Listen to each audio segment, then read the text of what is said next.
Hey, I didn't see you here. You shouldn't be here. We're under a quarantine still, maybe, by the time this posts. But while you're here, today's show is brought to you by the extremely kind donations by our donors over at Patreon. Andrew, tell us a little bit about Patreon and who's supporting us. Well, Patreon is where you can go if you want to support us, as well as get access to additional content, such as commentaries, which are all phenomenal, as we all know. Our current patrons are Stephanie L., Terry Needleman, Max Lunig, Benjamin Learer, Lily Ackles, Mackenzie Horner, John Donna, Taryn the Duck, the fantastic Just Lightning, Ewan Cassidy, Haley McDonald, Tess Gear, Fire of September, Mina Maniri, Monica Thoreau, Brent Black, Haley Murray, Allison Wonderland, B-Way Flicks, Nathaniel Stacy Coombe, Joseph Evans Green, Luna Rocks 222, Regel, Drouet Whiter, Carrie Ahern, Christine Malmadale, Ben Packard, Mezzanine Theater Diary, Mary Lou Choquette, Anne Nunnally, Cole Birchfield, Sam Caulfield, John Vanels, Holy Sticality, and Russ Walker. These guys give us a little extra financial support that helps us keep the lights on here at Musicals with Cheese. If you would like to join them in supporting us and get tons of fun perks such as patron-only commentaries or episodes a day early or even earlier, come join us over at Patreon. All right, folks, are you ready to start this? Yeah. That's good. Let's start it up.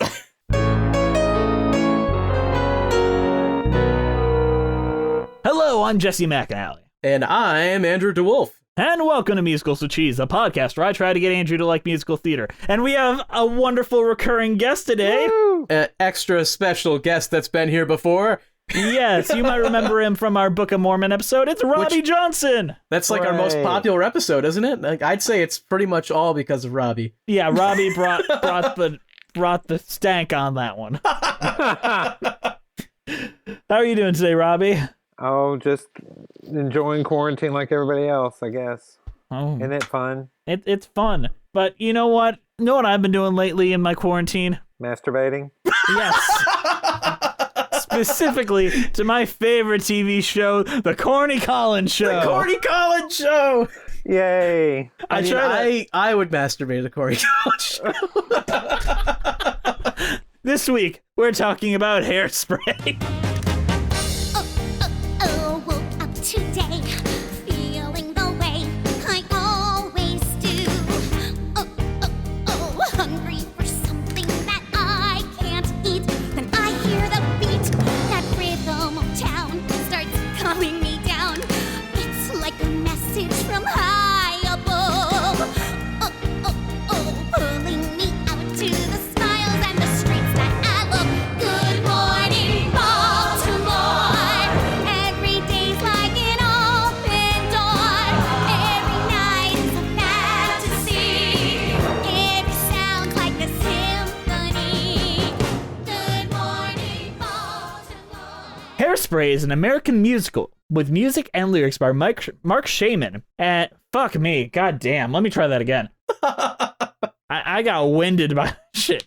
Hairspray is an American musical with music by Mark Shaman and lyrics by Scott Whitman, and a book by Mark O'Donnell and Thomas Meehan, based on John Waters' 1988 film of the same name. The songs include 1960 styles dance music and downtown rhythm and blues. In 1962 Baltimore, Maryland, a plump teenager, Tracy Turnblatt's dreamed to dance on the Corny Collins Show, a local TV dance program based on the real-life Buddy Deanne show. When Tracy wins a role on the show and she becomes a celebrity overnight, leading to social change as Tracy campaigns for the show's integration. In 2003, it won 8 Tony Awards, including one for Best Musical, out of 13 nominations. It ran for 2,642 performances and closed on January 4th, 2009. Hairspray has also had national tours, a West End production, and numerous foreign productions, and was adapted into a 2007 musical film. The London production was nominated for a record-setting 11 Laurence Olivier Awards, winning 4, including Best New Musical. So guys, what is our general thoughts on Hairspray? The original show was fantastic. I'm trying to think of anything bad to say about it, and I don't know. I guess my least favorite part is the jail, big house. Yeah. That song. But you gotta nitpick just to get anything bad out of that show. Yeah, but it's really hard to find something with that original show because the cast was phenomenal.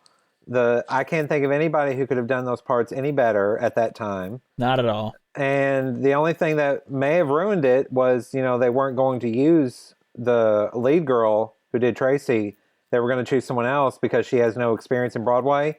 She was just brought in to test the role out, and she worked her ass off to keep it, and she got it, and she deserved everything she got for it.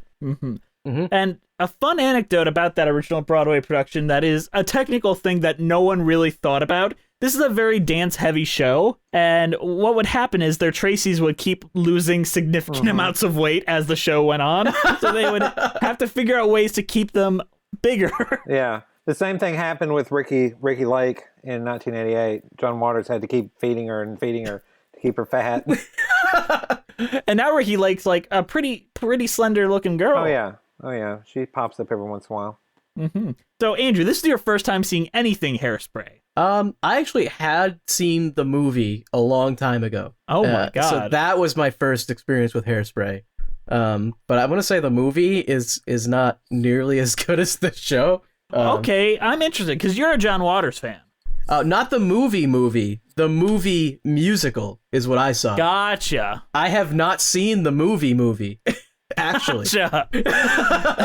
This is very confusing So, language. I have seen the 2007 movie musical a long time ago, and I did rewatch it recently for this episode. But I watched a filmed version of the performance, like the show, as well, and I think that the show outshines the movie by quite a bit. I'm sure we'll get into the movie. I don't want to touch on that quite yet. No, but, I don't think we should. There's a lot to say about it, I think. Yeah, but I think Hairspray is one of those perfect book musicals and maybe one of the last show tune musicals we've had in a long, long time. You mean like true, like show tunes? Yeah, because this is like the closest we had is shit like Tootsie, and that's just not good. Yeah, I mean, because a lot of musicals are moving towards either a more straight rock style or like almost like modern pop. Or like more experimental like Hadestown, where it's like bluesy but kind of not. Yeah, I mean, I almost want to say this isn't show tunes though, because it's a 1960s dance style, which just happens to kind of be what show tunes usually are. Didn't Beetlejuice use a lot of show tunes type? Yeah, Beetlejuice also But kinda that's has... like Australian punk more, or Australian rock more than showy show tunes. Oh, okay. Because that's just like an Australian rock writer fitting his world into it and fitting a bunch of genres together. Like, Well, there's not one showy show tune in there. But when you think of classic show tunes, I mean, those are all shows that are written in the style of, what, the 60s, right? But they were yes. written in the 60s, a lot of them. So, I mean, I don't know. Doesn't that just make them modern pop for those shows? I mean, kind of, but then you got things like The Producers in 2001, which is very much a showy show tune musical which in the more same way. is emulating those older show tunes, is, I guess. Like, this one feels classic. Like, it feels like a classic despite being modern. It's almost incidental, though, because it's just like Hairspray is set in the 60s, therefore it's using 60s music, and classic show tunes were written in the 60s. Mm-hmm. So, I don't know. It's almost incidental that happened. Yeah. I mean, what are your thoughts, Robbie, like, just generally on the way that the music feels? It feels like you're in the 60s. I mean, y'all pretty hit it on the head. There's not much... I mean, I don't know. It's tough to say. Mark Shaman does a really good job with writing his music in a way to where it's almost indiscernible when you go from one show of his to another. And you think, okay, I can hear little bits of his stuff in there, but he does a very good job of nailing down the setting of where and when you are. And you know it as soon as that music starts, this is where we are and what time period. They nail the 60s style. Like, this show, the whole thing, like, you could almost think that it was written in the 60s. It nails it so hard. Just Kinda like Little Christmas Shop Story. does the same thing. Mm-hmm. I think this is the closest to Little Shop we've gotten, like, because it has that right amount of cheese and like a touch of sincerity in the same way that Little Shop has. Yeah, Extremely similar in tone. it's just weird that Little Shop took that route because it didn't really have to. It could have done anything they wanted, but they decided to go with like that 50s, 60s doo-wop style. I think music. they only went with that because it was based on that old 50s movie. Yeah. That's probably why they did that. And because And it worked. Howard Ashman liked that style too, because he Yeah. brought that style into things like Rosewater as well, and a lot That's of that true. into the Disney Renaissance. And it worked every time he did it. Yeah, I mean, until he died and the Disney Renaissance went into the fucking crapper, but Well, Phil Collins, baby. just bring in Phil Collins, bring him in! We don't know what to Really? do anymore! it wasn't ruined before that? I think Phil Collins, like, Tarzan, like, really put the nail in it. I think, like, Pocahontas was the push into the grave, and that Phil Collins was the nail into the coffin. What about Hunchback? Hunchback is fine. Like, I don't Oh. think this music is the problem in Hunchback. Hunchback's Okay. almost not even in the same style as the That's other its Disney own Renaissance thing. thing, though. Like, Hercules, I feel like, is more wacky and out of the sorts of Disney Renaissance than Hunchback is. Yeah. Mhm. I mean, we're not even talking about Home on the Range, but back to Hairspray. Well, Home on the Range is a classic. I'm gonna get us to talk about Home on the Range one day. The director follows me on Twitter. Is another thing. The director of Home on the Range follows me on Twitter. He which would is- probably love to see us talk about it. He or she. I honestly don't know who directed that. But nevertheless, can we talk a little bit about the characters, like, and what they are? Because they're all so fully developed despite very little stage time. Like, it's a very much an ensemble piece with Tracy at the center, but everyone feels like they're sharing in that pretty well. Okay. Yeah. Like, even Well, incidental... Tracy- Yeah. Well, Tracy's an excellent character, I think. She's a little bit like overly optimistic a lot of times, but it works in this That's kind what of happens when you're fat. What? No one told me! But it kind of her personality kind of drives the show, and it works for this like peppy, cheesy kind of show tunes musical. It's like you gotta have that character that's just like everything's awesome and everything's gonna work out great. But what She's- separates characters like that from Annie, who you hate? Well, Annie is in the worst possible situation, and she's the worst possible person. I don't really know what separates her. I don't really know. Annie's just a bad show, I think is what it is. You know what? Fair. Do you think Hairspray is better than Annie? A lot better than Annie, yeah. I Oh, want. dear. What do you think about Edna? Edna? Oh, is that not her name? What's the mom's No, name? you're right. Edna. No, Okay. you're right. Like, she was originated by Harvey Fierstein, who is incredible in the role. Yes. Like, he sounds like a heavy smoker mom. Like, it's still very deep and very Harvey Fierstein, but it works. He had to shave everything, I'm sure. Oh, I'm sure. Like, I can't because imagine the grooming that had to do day after day.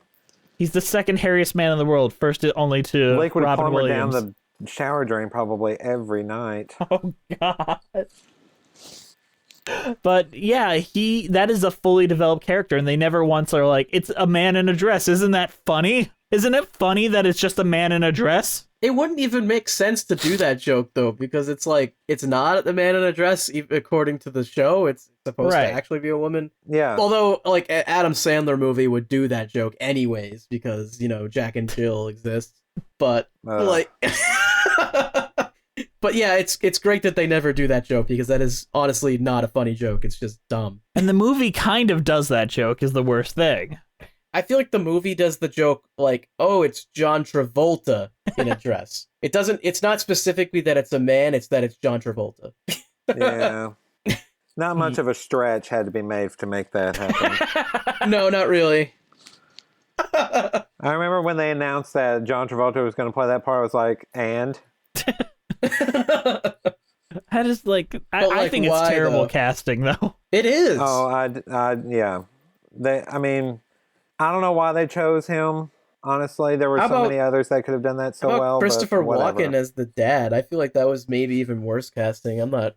Wasn't he a Broadway guy at some point? He was a big dancer, like when he was Yeah, younger, like he can but dance. He doesn't even really dance in the movie, though. Now we're in the No. movie. yeah, we've We've done. jumped It's in the hard movie. not to, though, because the movie just ruins so much. The movie's just an insane, like, Okay, well, Edna in the show is Yes.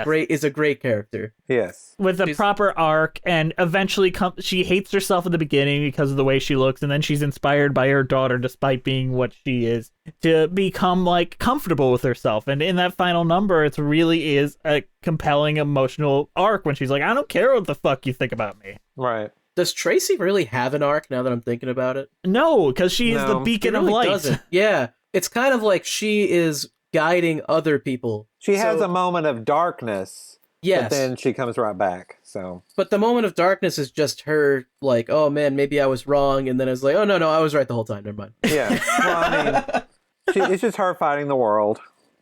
Yeah, Is she borderline Mary Sue?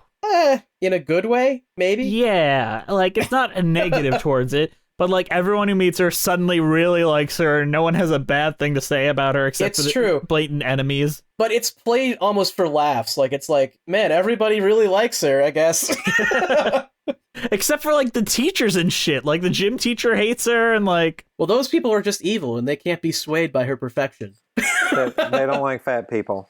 yeah, fat people should die. Because did you notice that she was the only fat person in the entire world, other than her mother and Motormouth? Motormouth?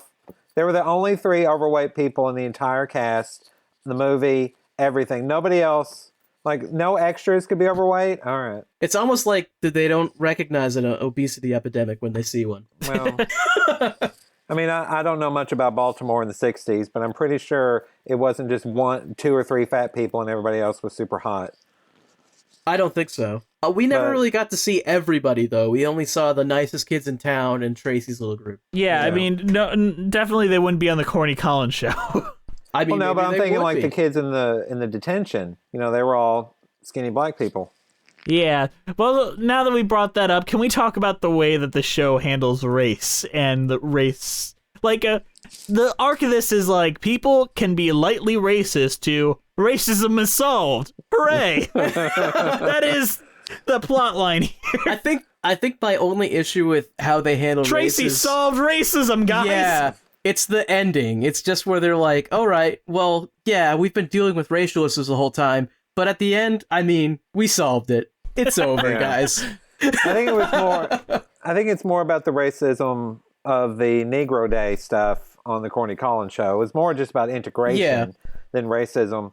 You know, the guy who owns the station finally saw, oh, wait a minute, I can make money off these black people. I'm keeping them. That was Thanks, Mr. his Barry big Gordy. revelation. Yeah. The only thing that I didn't Greed like, solves racism. yeah, I just didn't like. Wow, we figured it didn't- out. I just hated how Amber and her mom were all is forgiven at the end. That was It's the like- one good thing the movie did is they didn't make it all as forgiven. Yeah, but I mean, just Especially the mom character, who is like just horrible. What's her name? Velma or something like that? Yeah, Velma. She Velma is Just Von Baltimore crabs. She's like actually the worst. She's like Yeah. really racist. She hates all black people. She hates fat people. She hates pretty much anyone that isn't her daughter, to be honest. Like, Yes, she really you are does. Correct. And she like spews out all these slurs like I hate this and this and this and this. It's just like she's just awful, and you don't want to see her forgiven. You want to see her dropped off a cliff, Disney style. Yeah, exactly. And they're all like, "Oh no, you can dance with us. No, we can't. Yes, you can. No, we can't. Yes, we can." 'Cause you can't stop the beat. But I'm not gonna lie, that ending song is the most infectious like ending number Yes, because absolutely perfect way to end a musical is to give them a song that no one's ever going to stop singing ever, all Yep. the way to the car, to the bus, to the subway. Didn't that become Everybody's like a just gonna pop be- hit in some fashion? I feel like it did. it was all Yeah. over the place when the movie came out. Yeah. Mhm. I think the movie soundtrack got played on the radio and shit like that. This song specifically, and I don't mean to go into the songs too much, but this is a trend breaker because almost every musical ends with a reprise of like the big number at the end. Mhm. And this is the only one I can really think of in my head that's like a big new song as the last number that just keeps on going. And they're not afraid that it's hasn't been stuck in your head because you know what? Fuck it. If we make it good enough, it'll be stuck in their head anyways. Yeah. It's just No. it's a good way to end it because I mean, as you said, it's a kind of an ensemble piece, and this is the song where everybody comes out and just starts dancing. It's great. Yeah. It's kind of like the ending of Mamma Mia. Huh. Yeah, I mean, yeah. you know, I've never seen Except Mamma that- Mia, but yeah. Except they don't just come out singing Waterloo for no reason. You know, it's Yeah. like Mamma Mia. But they could have just as easily just made a Good Morning Baltimore reprise at the end. Like, and it probably still would have been an equally as good a show. But the fact that they took the risk on a big, broad, like, final number with all these original pieces, and it just keeps stacking on top of each other with every single arc being resolved in this one big number. It is like such a weirdly, like, cathartic experience. Like, didn't the movie kind of reprise the Good Morning Baltimore, like right there in the last few stanzas? Yeah, I think so, yeah. It was like unnecessary, but whatever. Yeah. I mean, the movie kind of butchers some stuff. I mean, I think it's time to talk about the movie. I guess we have to talk about the movie. Do we? So in 2007, they adapted the Broadway show into a movie. And They put the Broadway show, they brought it up to the executioner, and they're like, adapt this for us.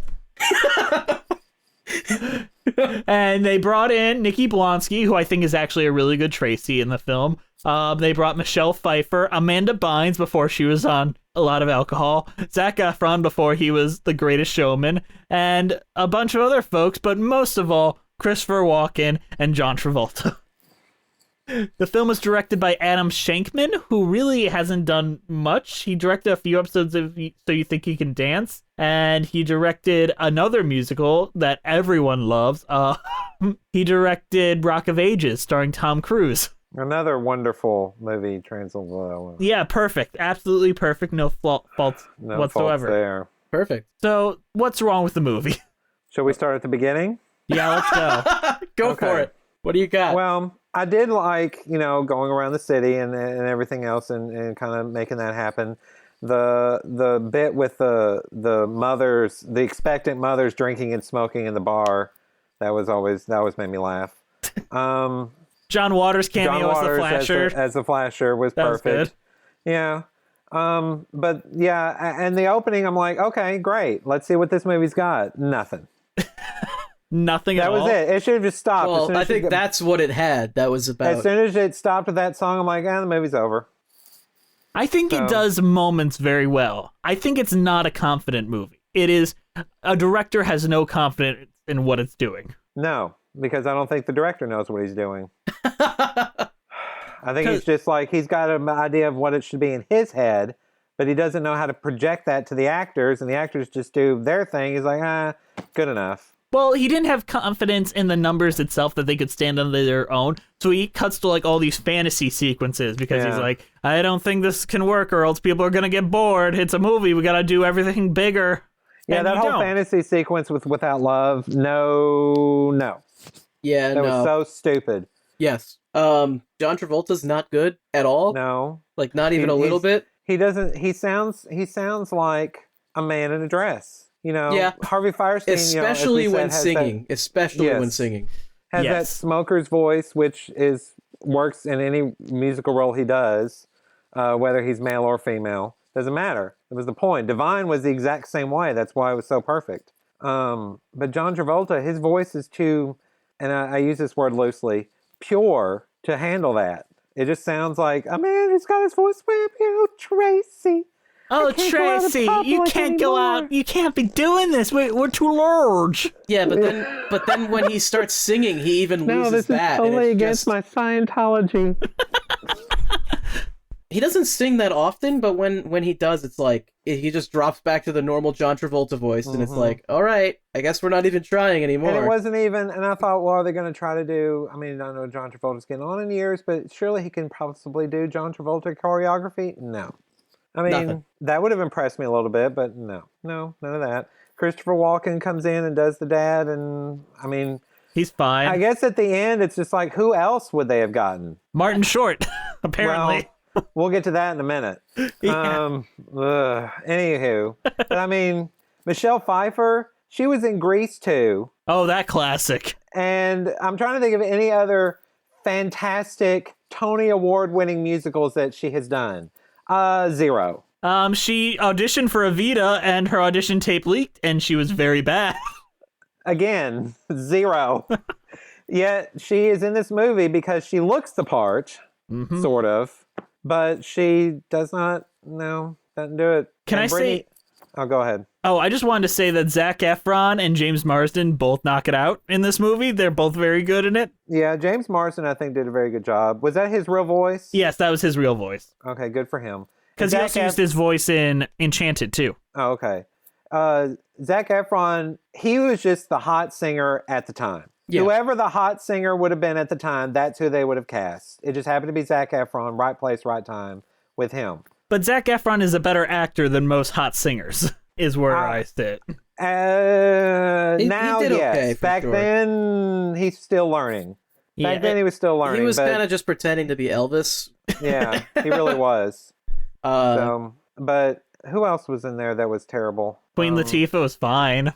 Oh no, she made up for a lot of stuff. When they got to I Know Where I've Been, I was like, okay, now we've made up for some stuff. Thank you.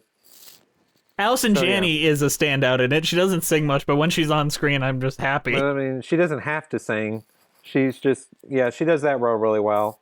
They did add in some bad scenes though, just to really hammer fill home. time? Yeah. What about like when Christopher Walken is getting like seduced? Oh, Yeah, fuck! That yes! whole entire scene was part completely is awful. useless and unnecessary. And they Why do resolve we it need a in, breakup scene? They resolve it like instantly too. It's like Oh yeah. the next scene, it's resolved. It's like, why did we even do that? It felt like the director didn't believe you could have a romance number without, you couldn't have It's Timeless for Me without something prompting it, is kind of it. Which your Timeless to Me is so kind of wholesome because there isn't anything prompting it, really. Right. It's not because, baby, caught me cheating, let me get back to you, you're wonderful. Well, I mean, the original story is that he spent all the money bailing everybody out of jail, and she was upset by that, and that's what prompts the song, isn't it, in the original? Yeah, Isn't that right? basically. Yeah. And she's more like, you're helping people, and Tracy's doing great things, and I'm the one that's lame. And he's like, Right, no, I'm you're just- great, you're wonderful. Yeah. Can I talk about something that I just read about right here, and I want to get your guys' response to it. Okay. For it. Due to Hairspray's financial success, New Line Cinema asked John Waters to write a sequel to the film. Waters reunited with director-choreographer Adam Shankman for the project, and songwriters Mark Shaman and Scott Whitman were set to compose the film's musical numbers. The story would have looked at Tracy's entering the 1960s era of music with the British invasion and used the hippie movement and the Vietnam War as backdrops. While no official casting was announced, New Line said that they hoped to snag much of the original Hairspray cast. John Travolta, however, publicly announced that he would not return because he's not a big sequel guy. The sequel is set for a mid-July 2010 release by Warner Brothers. However, in June 2010, Shankman told British press that Hairspray 2 White Lipstick was no longer in development. Shankman also said that there will be no sequel. In February 2009, John Waters announced he had written a sequel for HBO, but did not produce it. Why? White lipstick? Yes, Hairspray 2 White Lipstick. Because all the racial stuff and everything that was positively done about that, just, whatever you want to say about it, let's just erase that and call this white lipstick. Why not just call it white people? Hairspray 2 Back to White whites. People. Yeah, back to whites. Back to the whites. Yeah. Hairspray 2, the British are doing it now, so whatever. They're the nicest kids in town. Yeah. No, I'm glad it fell down the toilet because that's where it belongs. How about that ending where they turn the whole ending into a heist? Oh, God. They're like, oh, we gotta sneak her into the... Oh, they sneak her into the studio, and then she just kind of appears. Hi, Yeah, I'm here to apparently save the day and end racism. Let's go. Nobody's ever heard of security. Nope. And also this racist town just votes the black Black girl, yeah. girl as the most okay, weren't we just saying that there's all this racism? But I guess there's not. It's just the police are racist. Nobody else is. Well, my guess is There's just a couple bad apples. Yep. yeah. My guess is that I'm sure that if you want to look at it realistically, since there were just white kids participating in that, only the white audience voted. And then since they had a black contestant, the black audience saw that and then voted. And there's probably more of them than there are of the whites, hence winner. That's how Biden won the primaries, too. Is that how? Yeah. Let's keep moving on. Also, what was with Velma cheating? But it didn't work. Yeah, she And then changed they caught her. They knew she was cheating. So I guess my other theory is maybe they cheated. Like, they counter cheated to counter the cheating that the other person was. I don't know. It was so convoluted, and The DNC had to get involved too. Maybe somebody just took their Dungeons and Dragons dice and just went, what's going to happen there? All right, yeah. Every line of the script is just like, and next 15. Okay, so we're gonna do that, and then 12. Okay, well, scratch that one. All right, we're gonna hide Tracy in the barrel, and then the barrel will get used as a battering ram by the police, and they'll bring her inside. Roll 10 for initiative. Even though Christopher Walken gets caught by the police and just walks in the door. All right, enough about the movie. Robbie, we need to talk about that live show they did a couple years ago. Do we have to? I didn't watch that. Just briefly, we need to touch upon this. You have lived a very classy life because you avoided that. Please continue to do so. So by avoiding that garbage. Is this somehow worse than the movie? Is that what we're trying to say? Yes, actually. In a way, yes. Yes. Oh no! Because they were trying to capture a live to tape feel, but it didn't work because they kept interrupting it with commercials. Hi, I'm Darren Criss, and you like Oreos? Let's get some Oreos. Right, and I'm like, I understand you got to throw in commercials here, but you don't need Darren Criss to talk about it. And that whole being outside for the Broadway or for the Baltimore scene, I'm like, it's not nighttime. It's good morning, Baltimore. Maybe good it was just morning, really early morning. Like she woke up at 4:45 a.m. to go to school. Yeah. It was just so. Now it worked for Welcome to the '60s, so I just wish they kept it there. But I don't know. Kristen Chenoweth has got to stop it with the facelifts.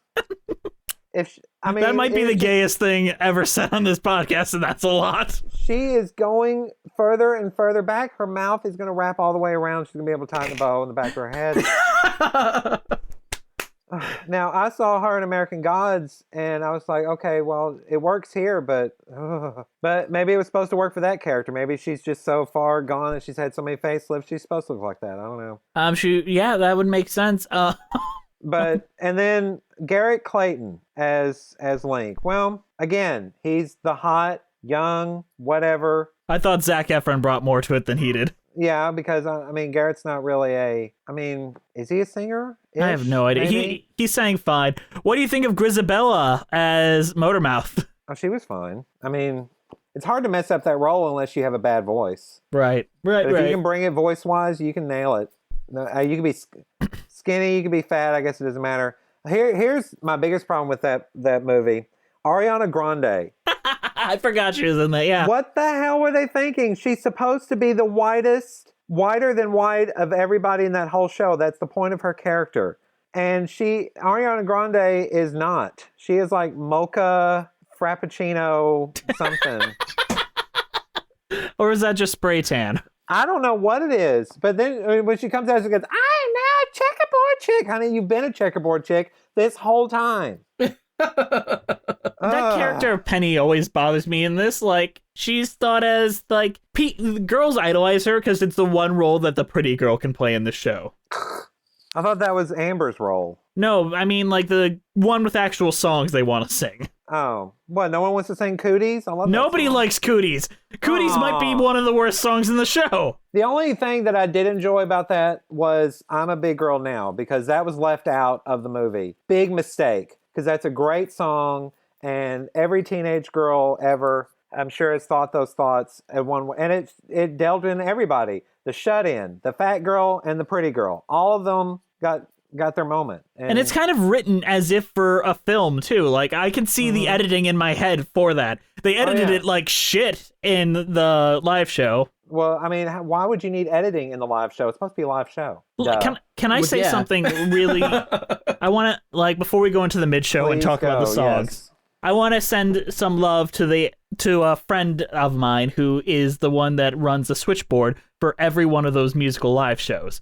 I didn't realize what they had to do to make sure it works, and she's like more than above most film editors, because we've seen the Phantom of the Opera movie and how they don't know how to edit. they don't know how to edit to a beat. So I see footage of her watching like the Jesus Christ Superstar and the Hairspray one. She has the sheet conductor's book and she's conducting along with it and then cueing the switcher so that they're on the beat every time. And I'm like, holy shit, how do you keep your mind in like all those 40 places at once? Yeah. So I just wanted to give a shout out to her. Yeah, I've seen that before. San Francisco Symphony did a whole video series, and that's how they edited it together with changing beats and changing cuts with the beats of the music and everything else. So I can't imagine that either. Like, I can either keep my head in one side or the other, not both. Yeah. So, yeah, good for them. But, God, Harvey Firestein's good to see him back. I think Your Time Was to Me was done really well. That was a fun version of that number, unlike the movie. Martin Short, whatever. He can sing. He can hit the notes unlike Christopher Walken. Well, I mean, just, and everybody else, unfortunately, other than, I'm trying to think of all the Tracys that have played this role throughout time. How many of them are actually continuing acting to a point to where people know them? Ricki Lake, okay, but she had her own talk show, big deal. Everybody else, I mean, Marissa from the original, she was in Scary Movie 2 or Scary Movie 1 as the fat girl. Oh no. Yeah. You don't remember that? The girl got crushed by that was her. Oh god. So, Nikki Blonsky for the movie played a couple of roles. She was in a TV show called Huge where she's a fat girl. She was in Smash as the fat girl. I mean, the whole thing, and I remember when the movie came out, everybody was just going on about how fat girls need this and need that and deserve, the roles of this, that, and the other all the time too. And I'm like, yes, they do, but you're not giving them to them. It didn't work, honey. Currently, as of 2011, Nikki Blonsky is working as a cosmetologist in Great Neck, New York. Because that's what fat girls do. Well, let's go into a mid-show announcement.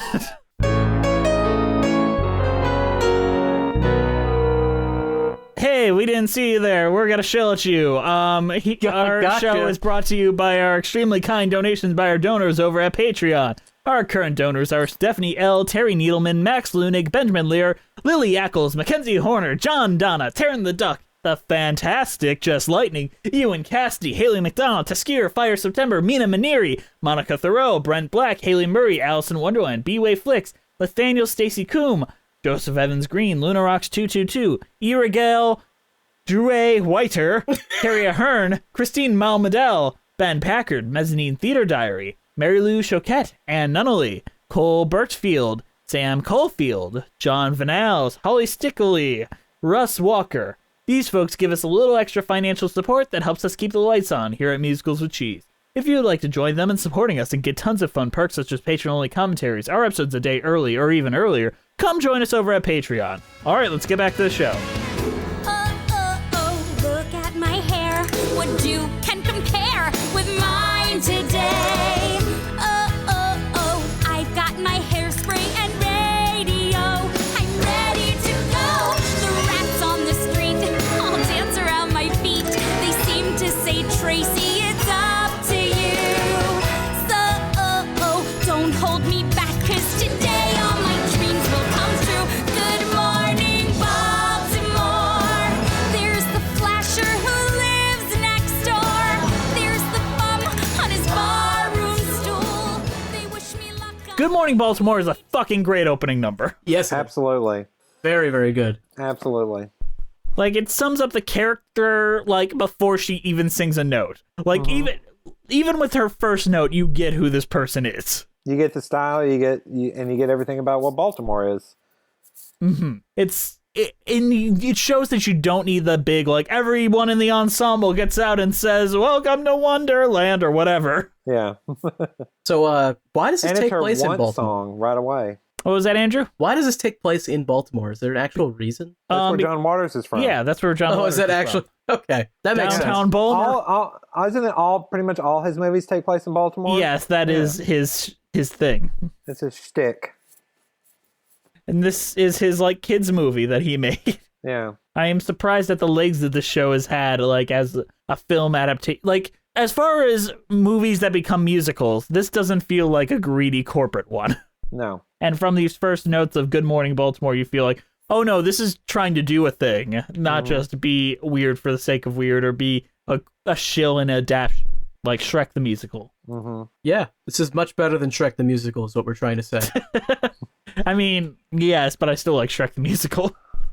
This is better, though. Once I used to fidget 'cause I just sat home. But now I'm just like Gidget and I gotta get to Rome. So say arrivederci and ciao. 'Cause mama, I'm a big girl now. Oh, stop, don't, no, please stop, don't, no, please stop, don't, no, please. Mama, I'm a big girl now. Hey, mama. So I've got a question for you guys, just generally. What is the I Want song in this? Is it Mama, I'm a Big Girl Now, or I Can Hear the Bells? I thought it was Good Morning Baltimore. Yeah, No, I that's kinda not the thought I- it was- That's what I not? thought Good Morning Baltimore, too. What do you learn about Tracy and what she wants from that? She wants to fit in with everybody else and be a dancer. She says it there at the end. I don't feel that. I feel like something that states like more what her essential needs are, what her obstacles are either Mom, I'm a Big Girl Now, or I Can Hear the Bells. Well, I Can Hear the Bells is the I Want Link's Dong song. Yeah, So The dong song. Every musical you gotta has have a a good dong dong song. song. You gotta have the dong song. So I'm hoping it's not that one. And if that was what they meant for it to be, no. So I guess then it has to be Mama, I'm a Big Girl Now, but that's more like a generational gap song, like, Mom, you're, no, us now, not you anymore. Well, it also gives them each what they want. Amber wants to fuck with teenage boys. Yeah, And that's her dong song. Tracy but wants so to does go Tracy, and dance. to be fair. Yeah. And literally, Prudy, or what the fuck is her name? Penny just wants to get away from her horrible, abusive mother. Penny doesn't Yeah. want to get tied to the bed anymore. Unless Seaweed wants to do it. Yeah, she wants to get tied to the bed by someone else. Yeah. Yes, by her jungle figure boyfriend. Oh, no. No. What? It's Y'all the are from 60s, Michigan? Jess. Aren't y'all from the Michigan? I'm from the Michigan. He's from the progressive New York. Oh, well, I figured the people I'm in not Michigan, from progressive New York. they get down with the swirl. Oh, my God. All right, we got to move on. Do we? Childhood dreams for me were cracked when that damn Shirley Temple stole my friggin' act. But the crown's in the vault from when I won Miss Baltimore. Crabs. Those poor runner-ups may still hold some grudges. They padded their cups, but I screwed the judges. Those broads thought they'd win if a plate they would spin in their dance. Not a chance, 'cause I hit the stage batons ablaze. While belting on Let's talk about Miss Baltimore Crabs as a villain song. Okay. Like, Not great, How- in my I mean- opinion. oh, you Fine. don't like it. Oh, I love it. I think it's I great. think it's the perfect villain song. It sums her character up beautifully. Everything that she stands for just comes right out in there. And it's not, at first I thought it was a joke, but I looked it up and that's actually a thing in Baltimore. It's a beauty pageant and that's the title you get. And I was like, that is hilarious. It's not And just fu- the title you get. It's It's not It's just the- the title. it's the STD you get too. Yeah. So I'm just like, that is wonderful. And it's just on so many levels because you can interpret it as, yeah, she fucked everybody. She got crabs. But she's literally Baltimore Crabs because that's the title you get when you do that beauty pageant. And, you know, she talks about cheating the system to get what she wants and everything else. So I think it's perfect. It's so weird to have It's such like a tango, isn't it? Isn't it Yeah, like a tango it- song? yeah. Yeah. It's such a G-rated, so to say, Broadway musical, like a family musical that has a song about openly fucking men and getting an STD. Yeah. Pretty much. They snuck it in under the wire. Yeah. They, yeah. I mean, I didn't know that the Baltimore Crabs is the actual name that they gave, so I just thought Oh, that, yeah. that that's actually what they meant by the song. Is Yeah. she's No, I mean, Miss that- Baltimore if with you- crabs. If you take it literally, that's exactly what it means. Why would you call your Miss Baltimore pageant that? Baltimore that's is a what- different planet than the rest of us, Andrew. The town is known for crabs. Aliens come from there, like John Waters and Divine. Honestly. They eat dog shit right out the bunghole. It's true. And apparently, Does it video really smell footage like of it. cookies? But yeah, I mean, it's just like those crab shacks or anything else. You know, they're always. I mean, what was that? You know, I mean, if I owned a crab shack, I would post it everywhere. It's like, we have crabs. Our crabs are the best. If you come here, you will get crabs. I got crabs from Robbie's Crab Shack. That's right. And I would eat that up I would just put it everywhere, just like that butt drugs place. you'd want to get a You shirt. know? You want to get a shirt that says like, "I got crabs from Robbie" or some shit. That's right. Mhm. Robbie gave me crabs. I love it. That's one of the best songs in the thing. I think it's great too. Andrew, why don't you like it? You fucking hater. I don't dislike it. It's just I don't really like the Velma character at all. Well, of course not. You're not supposed to. You're not She's the villain. I know, but I don't even like to dislike her. It's just I just don't like her. Because usually with a villain, you'd want to like enjoy hating them, whereas with this, it's just I just think she's awful. I feel like if she had more of a comeuppance in the end, you'd hate her less. Yes. Probably. It's just she kind of doesn't get punished. No. And she doesn't really change her ways either. She's just like, I guess I have to let them do this since everyone is telling me to stop, so I have to. Living in the ghetto, black is everywhere you go. Who'd have thought I'd love a girl with skin as white as winter snow? In my ivory tower, life was just a hostess snack. But now I tasted chocolate and I'm never going back. 'Cause without love, Life is like a beat that you can't follow. without love, life is Doris Day at the Apollo. Darling, I'll be yours forever. 'Cause I never wanna be without love. Let's skip to Act 2 to Without Love. Without I love that song. love. I love that song. I crank it up and blast it out of my car speakers and scream my vocal cords out trying to sing that song. It's fun. I do too. Like, this song is like the most, it's the cheesiest song in the show by far. Like, it is ridiculous, and like it almost feels like the high point of There's Act a lot 2. of competition for that as well, so. I know, but it feels like the high point in Act 2. It's like, well, we just had the great song, like, I guess just gotta wait for it's over. Then You Can't Stop the Beat just comes in and it's like, we snuck in one. Well, what's the 11 o'clock song of this musical? I think that, like, You Can't Stop the Beat is like the 11, 12, and 13 o'clock number. Really? No, it's Okay. actually Cooties. Yeah, technically, the Cooties is, yes, but my God, nobody likes that song. Nobody likes that song.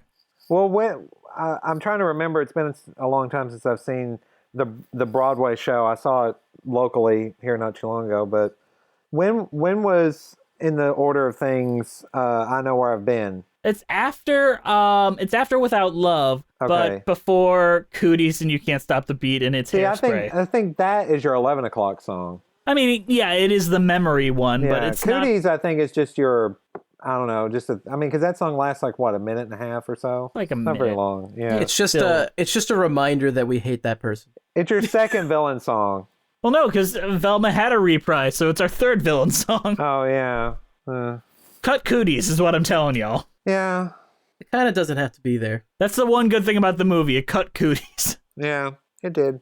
It kind of ruined the ending in other ways, though. So to be fair. Definitely. But Man. so let's talk didn't about talk You about- Can't Stop the Beat. We didn't Or talk what did about you- any of Corny's songs, and he's so great. Corny. I feel like all of his songs are basically the same song, but I'm It's always true. happy when they're happening. I'd want to play Corny if I could be in the show, but I know I can't. Well, he's the one that kind of saves the day at the end, honestly. Yeah. He's the actual hero. I he thought I saves the could do day through the him. whole thing. Or I could be Wilbur. I could easily do his character. Although he needs more. He doesn't have enough songs for my taste. I want to play Mr. Pinky, the guy that sells the clothes during Welcome Right. to the 60s. That's my dream role. Does he even sing in that song? Nope.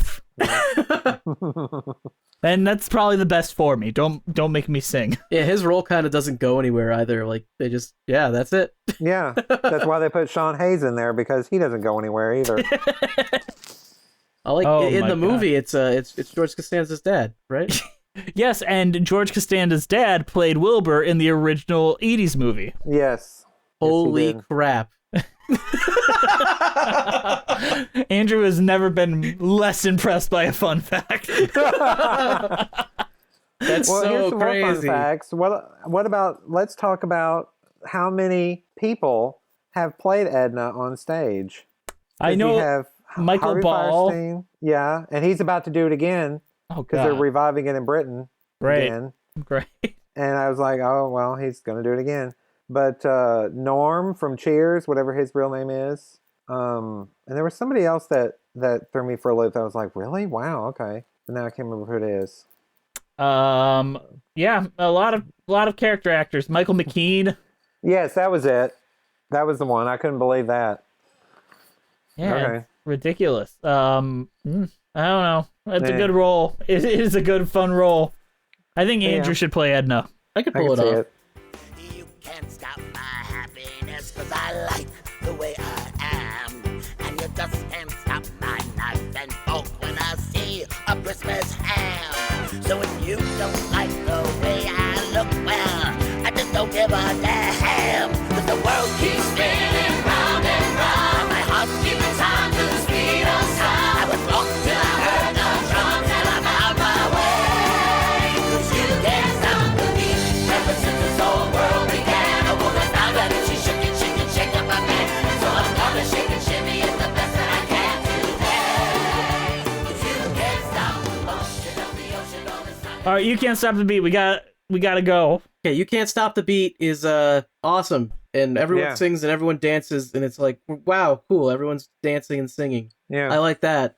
So happy that it's a musical. Like, yeah, let's go. Everyone, resolve all the plot lines. Let's go. Because it's like you're supposed to get the big number. It's almost like they put the big, huge numbers at the end of Act 1, but this one didn't. It's like, no, we're going to do it at the end of Act 2. Screw that. Yeah, it's like, you wanna see the big number? You stay to the end. Yeah. Yeah, and the people that walked in the intermission, which they used to do a lot, not so much anymore, where people No, they would don't sneak do in that during anymore. intermission. I don't think they allow that anymore. I mean, who's gonna catch you? I don't know. Those New York ushers are pretty brutal. Yeah, they'll beat you with a fucking stick. If you're not in your seat by 8 o'clock, they will they will force you onto that seat, even if it's in someone else's lap. Sir, find your seat. Sir, you need to find your seat. Sir. I don't know. In every touring show I've seen recently, like the people in front of us have left during intermission and just not come back. Oh, well, that's just, They had dinner no one gives plans. a I mean, come on. But I mean, in New York, I mean, hell, I went to lunch someplace and they were like, it was like 1 o'clock. Are you going to see a 2 o'clock show? I'm like, no, but does that make me get a seat faster if I was? Apparently, the answer is yes. Yeah. You should just always answer yes. Then I'm seeing Yeah, two it's like, o'clock show. absolutely. I'm going to the 2 o'clock showing of Mamma Mia. Give me I need a seat. I need a seat right now. Right now, I can't miss Honey Honey. I mean, it won't work anymore with Broadway being closed, but Yeah, and restaurants being closed. and restaurants as well. Pretty much all of New York is being closed. But Yeah, it's a ghost whatever. town. Well, I hear the hospitals are still open. On that note, guys, what is your overall thoughts on Hairspray and your cheese ratings? Do I go first or? Sure, go for it. Okay. The Hairspray show is fantastic, and the movie is not. So watch the show if you can. I guess the movie's honestly the movie compared to other adaptations isn't that bad, but it's still not good. So cheese rating, I don't even know. I'm gonna give it sharp cheddar because that's what I give good things. I always give good things sharp cheddar. All right, Robbie, your thoughts? Oh, well, I have to agree. The original Broadway, fantastic. Although, it's pretty much gone, and I don't think there's ever going to be a chance you're going to get to see it in any video form anytime soon. Movie versions, live NBC versions, stay as far away from them as possible. It'll ruin you forever. The Hollywood Bowl version might be worth a watch if you can find that somewhere. The new UK version might be okay if they can ever get it out. So as far as cheese goes, I'll have to go one extra step and go extra sharp because it is delicious. It but really also is. But there are some parts of it that's just kind of, I don't know about that. What was I thinking? But anyway. Well, I think true. Hairspray is a lot of fun. I didn't like it when I first got introduced to it, when it was first doing the rounds on Broadway, just because it didn't think it was my thing, because I was an edgy edgy youngster, and now I'm like, you know what? I need happiness in my life. Bring it in. I need to feel good. Just was like a big Jekyll and Hyde kind of guy. He was just Oh God. he was like seeing that 8 times, and he's like, oh yeah, that's who I am. That's what I'm talking about. I'm what you face when you face I've in the got mirror. transformation on repeat on my iTunes. What all is the this? time. Is this death? So I think it's great, and you all, if you haven't checked it out, what the fuck is wrong with you? Of course you've checked it out. So I am giving it fresh mozzarella from Cheeses Galore and More in downtown Baltimore. Very cute. Very Baltimore cute. and galore. I get it. Robbie, is there anything else you want to promote out there for the world so people can find you? I don't know if this quarantine shit goes on much longer. I might have to actually start something up just to give me something to do. I mean, I still miss the absent commentator a lot. Yeah, I've been trying to think of a way to revive it, but I just don't see how that's physically possible. Why not? Come on. Or I should say fiscally possible. Well, first of all, my laptop is on its last leg, and I can't afford to get a new one until I get my car paid off, which won't be for a few months. So maybe if I get a new laptop, maybe things will work out and I can bring it out of retirement. I hope one day you'll at least repost your Heather's review, because I think I have like a small cameo in that, but overall that's just one of my favorite YouTube review videos. Oh man, do you? I think you do. I don't remember. I tended to pop up in your videos every now I and know. then. Well, if I do it again, you need to play a bigger role or something. Just I need more Jess. Heads to up, make things JD, work. I'm a dead girl walking. But do you know who isn't a dead girl walking? Our wonderful patrons. Thank you guys for listening. Please follow us on iTunes, Spotify, Stitcher, at Musicals with Cheese. Our Twitter is at Cheesy Musicals. Our Patreon is Musicals with Cheese. Our YouTube page is Musicals with Cheese. Our Instagram page is Musicals with Cheese. Our email is musicaltheaterlives@gmail.com. Send us some love there.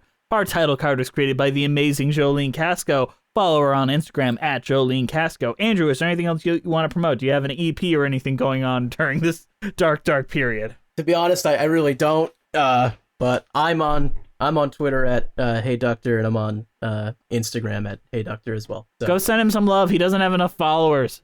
I also don't post anything, so to be He tweets fair. like once every 50 years. It's always a classic, though. He's a 100 out of 100 kind of guy. All right, guys, this is a lot of fun. Thank you guys for coming on in. I appreciate it. Oh, no problem. Anytime. All right, we'll see you next time on Musicals with Cheese.